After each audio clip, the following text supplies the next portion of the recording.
Allora, io provengo dal Chianti e ho ritenuto opportuno partecipare a questa manifestazione delle carrozze, delle quali praticamente io sono istruttore, e quindi conservo una grande passione per la disciplina degli attacchi, e nello stesso tempo, vivendo in zona completa zona del Chianti, ho ritenuto giusto anche vedere altre terre di vini, quindi l'occasione mi si è presentata di fronte a certi amici ormai datati che mi hanno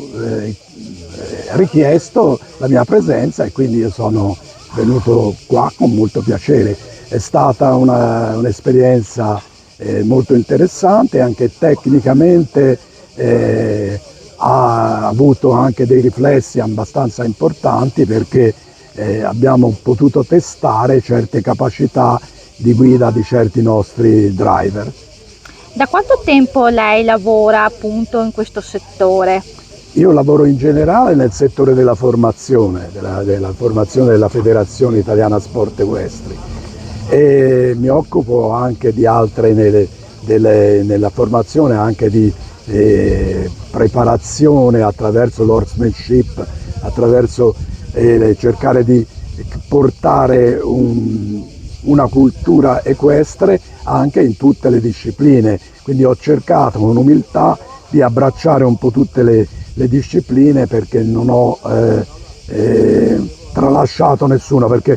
mi affascina tutto quello che è il cavallo, tutto quello che è il mondo che lo circonda, e mi ha sempre affascinato fino da piccolo.